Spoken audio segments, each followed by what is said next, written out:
ایک بہت انوکھے موڈ میں بندگی کے تمام تر لوازم کو اور کمزوریوں کو سامنے رکھ کے یہ نظم کہی گئی ہے،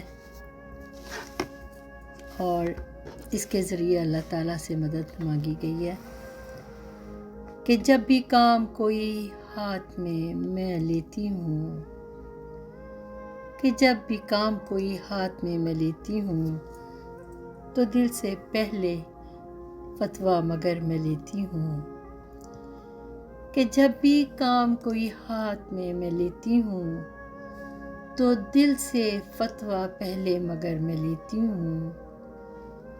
خدا کو رکھو جو دل میں خطا نہیں ممکن، خدا کو رکھو جو دل میں خطا نہیں ممکن، میں رہنمائی خدا کی رضا میں لیتی ہوں۔ کوئی بھی حکم خدا یا نبی نہ ٹوٹتا ہو، کوئی بھی حکم خدا یا نبی نہ ٹوٹتا ہو، یہ دیکھ بھال کے اگلا قدم میں لیتی ہوں۔ مجھے یہ ڈر بھی تو رہتا ہے کچھ غلط نہ کروں، مجھے یہ ڈر بھی تو رہتا ہے کچھ غلط نہ کروں، کلام پاک سے بھی مشورہ میں لیتی ہوں۔ یہ حرص ہے مجھے اچھائیاں کروں سب سے،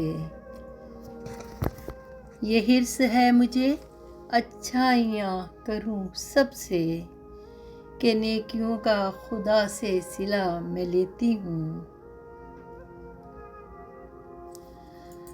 اب اس کے بعد بھی غلطی کروں تو ممکن ہے، اب اس کے بعد بھی غلطی کروں تو ممکن ہے،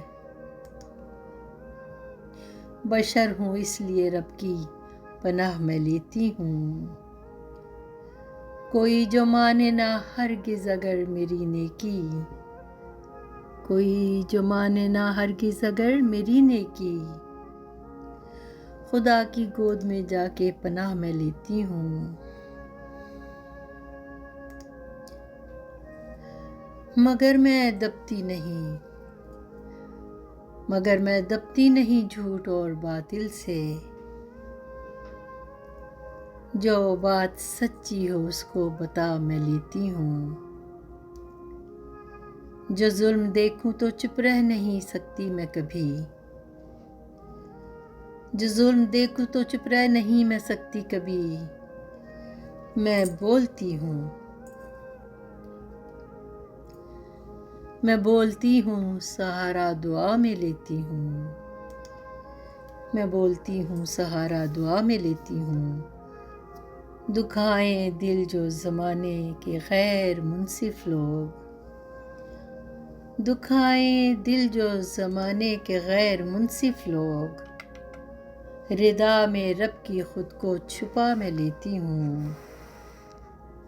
میں انا للہ پڑھ کے پکارتی ہوں اسے، میں انا للہ پڑھ کے پکارتی ہوں اسے، مدد کو ہر طرح اس کو بلا میں لیتی ہوں، مدد کو ہر طرح اس کو بلا میں لیتی ہوں، کہ جب بھی کام کوئی ہاتھ میں لیتی ہوں تو دل سے فتویٰ پہلے مگر میں لیتی ہوں۔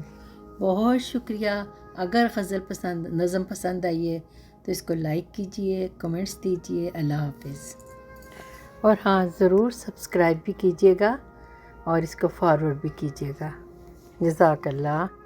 اللہ حافظ۔